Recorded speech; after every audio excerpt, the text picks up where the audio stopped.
went on to think of his fondness for Heathcliff and his dread lest he should suffer neglect after death had removed him, and that naturally led me to consider the poor lad's situation now. And from singing I changed my mind to crying. It struck me soon, however, there would be more sense in endeavoring to repair some of his wrongs than shedding tears over him. I got up and walked into the court to seek him. He was not far. I found him smoothing the glossy coat of the new pony in the stable, and feeding the other beasts according to custom. Make haste, Heathcliff, I said. The kitchen is so comfortable, and Joseph is upstairs. Make haste, and let me dress you smart before Miss Cathy comes out, and then you can sit together with the whole hearth to yourselves, and have a long chatter till bedtime. He proceeded with this task, and never turned his head towards me. Come, are you coming? I continued. There's a little cake for each of you, nearly enough, and you'll need half an hour's donning. That means dressings, getting ready, basically. You'll need to spend a half hour getting ready.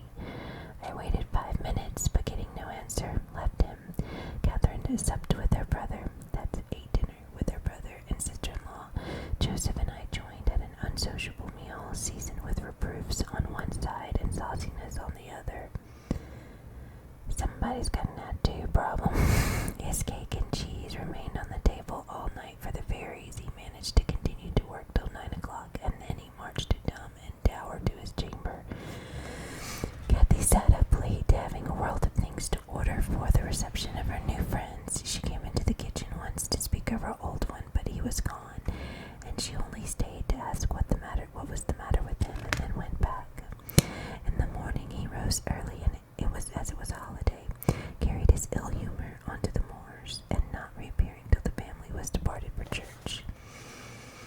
Fasting and reflection seemed to have brought him to a better spirit. He hung about me for a while, and having screwed up his courage, exclaimed abruptly, Nellie, make me decent. I'm going to be good. High time, Heathcliff, I said. You have grieved Catherine. She's sorry she ever came home, I dare say, and it looks as if you envied her because she is more thought of than you. The notion of envying Catherine was incomprehensible to him, but the notion of grieving her he understood clearly enough. Did she say she was grieved? He inquired, looking very serious. She cried when I told her you were off again this morning. Well, I cried last night, he returned, and then I had more reason to cry than she. Yes, you had the reason of going to bed with a proud heart and an empty stomach, said I. Proud people breed sad sorrows for themselves. But if you be ashamed of your touchiness, you must ask pardon, mind, when she comes in. You must go up and offer her to kiss her and say, you know best what to say. Only do it heartily, and not as if you thought her converted into a stranger by her grand dress. And now, though I have dinner to get ready, I'll still time to arrange you so that Edgar Linton shall look quite a doll beside you, and that he does. You are younger, and yet I'll be bound you are taller and twice as broad across the shoulders. You could knock him down in a twinkling. Don't you feel that you could? Heathcliff's face brightened a moment, then it was overcast afresh, and he sighed. But, Nellie, if I knocked him down 20 times, it wouldn't make me less handsome, or me more so. I wish I had light hair and a fair skin, and was dressed and behaved as well, and had a chance of being as rich as he will be. And cried for Mamma at every turn, I added, and trembled if a country lad heaved his fist against you, and sat at home all day for a shower of rain. Oh, Heathcliff, you are showing a poor spirit. Come to the glass, and I'll let you see what you should wish. Do you mark those 2 lines between your eyes, and those thick brows that instead of rising arched sink in the middle, and that couple of black fiends so deeply buried who'd never open their windows boldly, but lurk glinting under them like devil's spies? Wish and learn to smooth away the surly wrinkles, to raise your lids frankly, and change the fiends to confident, innocent angels, suspecting and doubting nothing,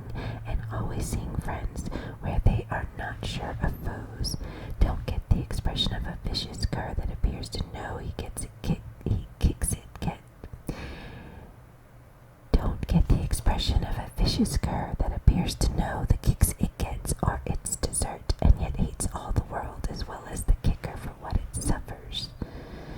In other words, I must wish for Edgar Linton's great blue eyes and even forehead, he replied. I do, and that won't help me to them. A good heart will help you to a bonny face, my lad. I continued, if you were a regular black, and a bad one will turn the bonniest to something worse than ugly. And now that we've done washing and combing and sulking, tell me whether you don't think yourself rather handsome. I'll tell you I do. You're fit for a prince in disguise. Who knows but your father was Emperor of China and your mother an Indian queen, with each of them able to buy up with 1 week's income Wuthering Heights and Thrushcross Grange together, and you were kidnapped by wicked sailors and brought to England, where I, in your place, I would frame high notions of my birth, and the thoughts of what I was should give me courage and dignity to support the oppressions of a little farmer. I can relate to that little speech there. Just my little thought. So I chattered on, and Heathcliff gradually lost his frown and began to look quite pleasant, when all at once our conversation was interrupted by a rumbling sound moving up the road and entering the court. He ran to the window and I to the door, and just in time to behold the 2 Lintons descend from the family carriage, smothered in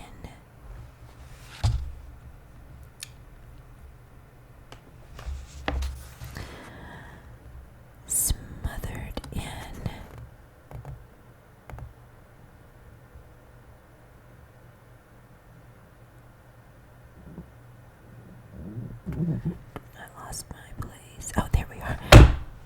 Smothered in cloaks and furs, and the Earnshaws dismount from their horses. They often rode to church in winter. Catherine took a hand of each of the children and brought them into the house. Each set them before the fire, which quickly put color into their white faces.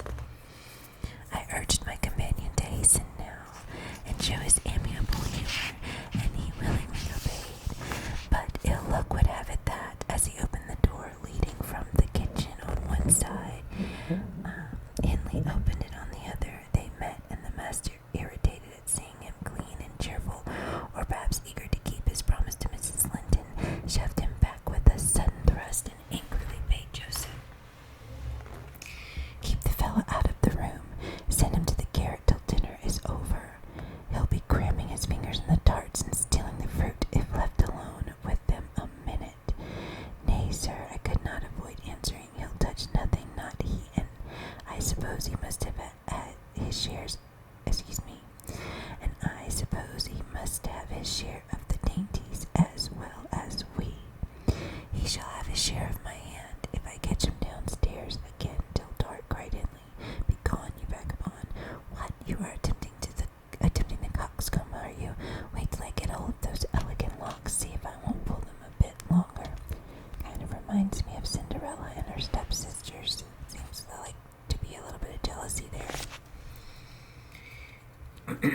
Back to the story. They are long enough already, observed Master Linton, peeping from the doorway. I wonder they don't make his head ache. It's like a colt's mane over his eyes. He ventured his remark without any intention to insult, but Heathcliff's violent nature was not prepared to endure the appearance of impertinence from one whom he seemed to hate, even then, as a rival. He seized a tureen of hot apple sauce, the first thing that came under his gripe, and dashed it full against the speaker's face and neck, who instantly commenced a lament that brought Isabella and Catherine hurrying to the place. Mr. Earnshaw snatched up the culprit directly, and I conveyed him to the chamber, where doubtless he administered a rough remedy to cool the fit of passion, for he reappeared red and breathless. I got the dishcloth and rather spitefully scrubbed Edgar's nose and mouth, affirming it served him right for meddling. His sister began weeping to go home, and Cathy stood by confounded, blushing for all. You should not have spoken to him, she expostulated with Master Linton. He was in a bad temper, and now you've spoiled your visit, and he'll be flogged. I hate him to be flogged. I can't eat my dinner. Why'd you speak to him, Edgar? I didn't, sobbed the youth, escaping from my hands and finishing the remainder of the purification with his cambric pocket handkerchief. I promise I wouldn't say one word to him, and I didn't. Well, don't cry, replied Catherine contemptuously. You're not killed. Don't make more mischief. My brother's coming. Be quiet. Give over, Isabella. Has anybody hurt you? There, there, children, to your seats, cried Henley, bustling in. That brute of a lad has warmed me nicely. Next time, Master Edgar, take the law into your own fists. It will give you an appetite. Okay. The little party recovered its equanimity at the sight of the fragrant feast. They were hungry after their ride and easily consoled, since no real harm had befallen them. Mr. Earnshaw carved bountiful platefuls, and the mistress made them merry with lively talk. I waited behind her chair and was pained to behold Catherine with dry eyes and an indifferent air. Commenced cutting up the wing of a goose before her.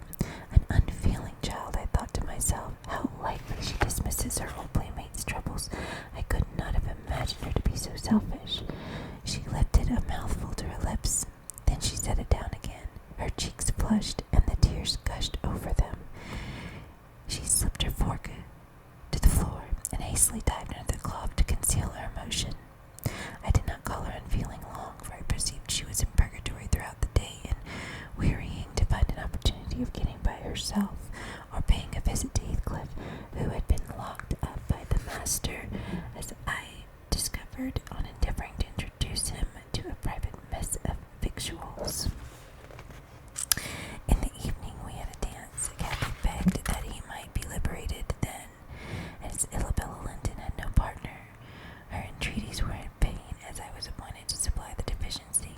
We got rid of all gloom in the excitement of the exercise, and our pleasure was increased by the arrival of the Gimmerton band, mastering 15 strong, a trumpet, a trombone, clarinets, bassoons, French horns, and a bass violin, besides singers. They go the rounds of all the respectable houses, and receive contributions every Christmas, and we esteemed it a first-rate treat to hear them. After the usual carols had been sung, we set them to sing to songs and glees. Mrs. Earnshaw loved music, and so they gave us plenty. Catherine loved it too, but she said it sounded sweet at the top of the steps, and she went up in the dark, and I followed. They shut the house door below, never noting our absence. It was so full of people. She made no stay at the stairs' head, but mounted farther to the garret where Heathcliff was confined, and called him. He stubbornly declined answering for a while. She persevered and finally persuaded him to hold communion with her through the boards. I let the poor things converse unmolested, till I supposed the songs were going to cease, and the singers to get some refreshment. Then I clambered up the ladder to warn her. Instead of finding her outside, I heard her voice within. The little monkey had crept by the skylight of one garret along the roof, and into the skylight of the other, and it was the utmost difficulty I could coax her out again. When she did come, Heathcliff came with her, and she insisted that I should take him into the kitchen, as my fellow servant had gone to a neighbor's to be removed from the sound of our devil's psalmody, as it pleased him to call it. I told him I intended by no means to encourage their tricks, but as the prisoner had never broken his fast since yesterday's dinner, I would weak at his cheating Mr. Henley that once. He went down. I set him a stool by the fire and offered him a quantity of good things, but he was sick and could eat little, and my attempts to entertain him were thrown away. He leant his 2 elbows on his knees and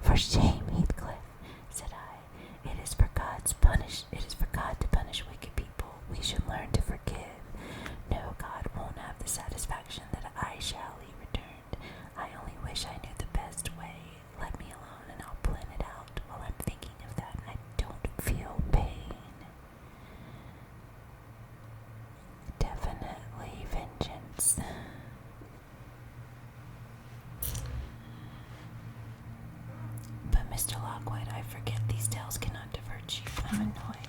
I should dream of chattering on at such a rate.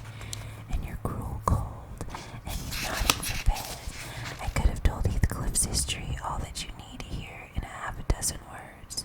Thus interrupting herself, the housekeeper rose and proceeded to lay her aside her swing, but I felt incapable of moving from the hearth, and I was very far from nodding. Sit still, Mrs. Dean, I cried. Do it still another half hour. You're done. You've done right to just tell the story leisurely. That is the method I like, and you must finish in the same style. I am interested in every character you have mentioned, more or less. The clock is on the stroke of 11, sir. No matter. I'm not accustomed to go to bed in the long hours. 1 or 2 is early enough for a person who lies until 10. You shouldn't lie till 10. There's the very prime of the morning gone, long before that time. A person who has not done one half his day's work by 10 o'clock runs a chance of leaving the other half undone. Nevertheless, Mrs. Dean, resume your chair. That means there's a note in here that I want to read on that for you guys. I'm going to pause a second. It's chapter... Yeah, resume your chair. Lockwood's failure to understand or respect the ways of the country into which he has come is indicated by his thoughtlessness about Nellie's inability to modify her hours of sleep. Interesting. So, Lockwood was, this is just noting that Lockwood was really not getting the fact that Nellie has to work her butt off while he gets to basically be a beach bum or something. I don't know. Okay, but back to the story. That's what I get from it anyway. Okay. Because tomorrow I intend lengthening the night till afternoon. I prognosticate for myself an obstinate cold at least. I hope not, sir. Well, you must allow me to leap over some 3 years during that space, Mrs. Earnshaw. No, I'll allow nothing of the sort. Are you acquainted with the mood of mind in which, if you were seated alone and the cat licking its kitten on the rug before you, you would watch the operation so intently that Puss's neglect of one ear would put you seriously out of temper? A terribly lazy mood, I should say. On the contrary, a tiresomely active one. It is mine at present, and therefore continue minutely. I perceive that people in these regions acquire over people in towns the value that a spider in a dungeon does over a spider in a cottage to their various occupants, and yet the deepened attraction is not entirely owing to the situation of the looker-on. They do live more in earnest, more in themselves, and less in surface change and frivolous external things. I could fancy a love for life here almost possible, as I was a fixed unbeliever in any love of a year's standing. One state resembles setting hungry men down to a single dish in which he may concentrate his entire appetite and do it justice. The other, introducing him to a table laid out by French cooks, but he can perhaps extract as much enjoyment from the whole, but each part is a mere atom in his regard and remembrance. Oh, here we are, the same as anywhere else. When you get to know us, observed Mrs. Dean, somewhat puzzled at my speech. Excuse me, I responded. You, my good friend, are a striking evidence against that assertion. Accepting a few a few provincialisms of slight consequence. You have no marks of the manners that I am habituated to consider as peculiar to your class. I am sure you've thought a great deal more than the generality of servants think. You have been compelled to cultivate your reflective faculties, for want of occasions for frittering your life away in silly trifles. Mrs. Dean laughed. I certainly esteem myself a steady, reasonable kind of body, she said, not exactly from living among the hills and seeing one set of faces and one series of actions from year's end to year's end, but I have undergone sharp discipline which has taught me wisdom, and then I have read more than you would fancy, Mr. Lockwood. You could not open a book in this library that I have not looked into, and got something out of also, unless it be that range of Greek and Latin and that of French, and those I know one from another. It is as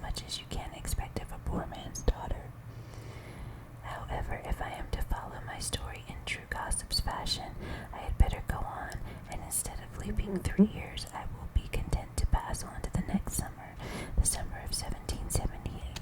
That is nearly 23 years ago.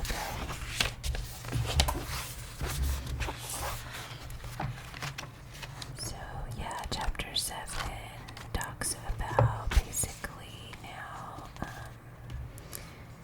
Miss Kathy, the little girl, has now come home and has brought her friends, invited her friends over that day. And Heathcliff has decided to dress up nicely and clean up nicely to try to fit in. And as soon as he walks in the room to meet everyone, the Henley guy comes in and, shoves him out of the way and makes rude comments about him and basically is very, like, down, like mean, like just insulting him and tearing him down, because he's a servant or whatever, and just really shows like jealousy in the way he responds, in my opinion. Of course, that fires up Heathcliff, and then the first remark Edgar makes, whom he hates and wants to exact revenge upon, he socks him one good time. Well, then that gets him locked up. Miss Kathy is all not really there as far as the party is concerned. Goes upstairs to talk with Heathcliff and is hanging out with him, and then of course Mrs. Dean finds them and brings them back down. But yeah.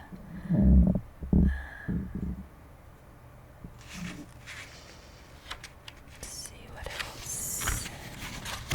I think, like it just really talks, it really points out about like jealousy and revenge, and then of course, racism and discrimination and oppression are definitely themes throughout.